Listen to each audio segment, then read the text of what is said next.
to be here on the same stage as the author,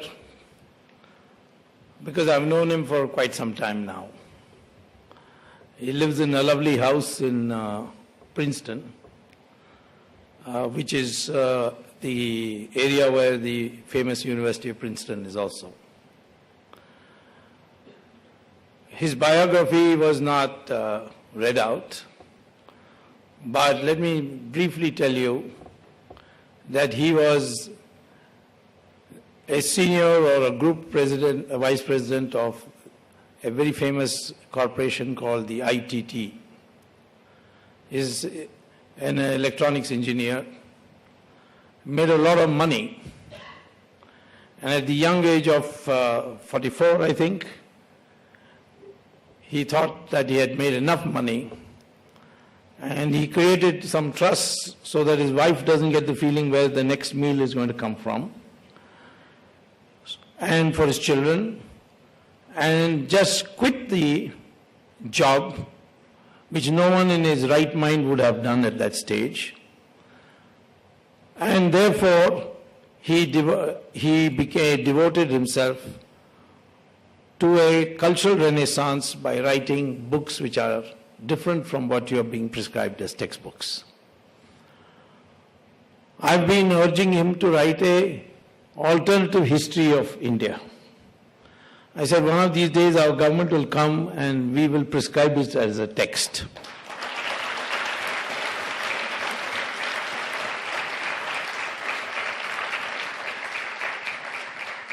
Because much of the problem concerned with breaking of India is because the Indians have not been brought up on a clear concept of identity. In most of the important countries of the world, the first thing that is dimmed into the mind of the citizen is his identity. Sometimes the formulation of identity is such that you know that it can't apply to everybody, but still they say the identity of nation is this. For example, Samuel Huntington wrote a book called Who We Are. And he says that America's identity is white, Anglo-Saxon, Protestant, Christian, speaking English. Now we know there is a very big segment which is not white, which is not Protestant, which is not even English speaking. There are a lot of Spanish speaking people who don't speak English.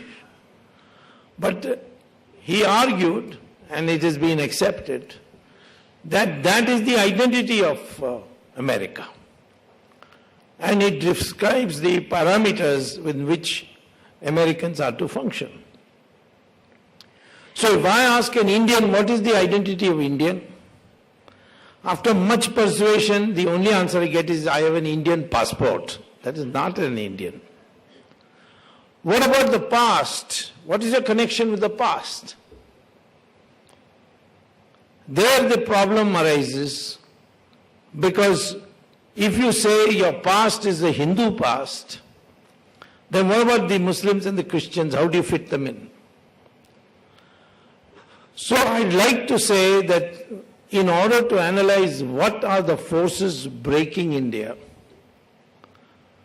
we must first know the cause, and then we must briefly describe the cure. When India became independent in 47, Churchill said, within 3 years India will break up. In 1967, Nixon wrote a book saying India will break up into 20 countries.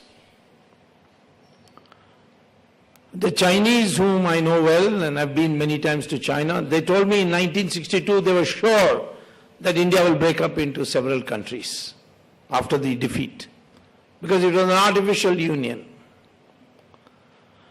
Many Indians think that India was created by the British, by the Act of 1947, which is called the Indian Independence Act. So therefore, we need a counter intellectual movement. Much like Vishwamitra, who was not given entry into the heavens. So he created a counter heaven, a counter universe, till the gods got scared and then told him that we accept you. I think today in our modern India, we have a new Vishwamitra in making, he's Rajiv Malhotra. Because I've read his books, I've stayed with him in his lovely house,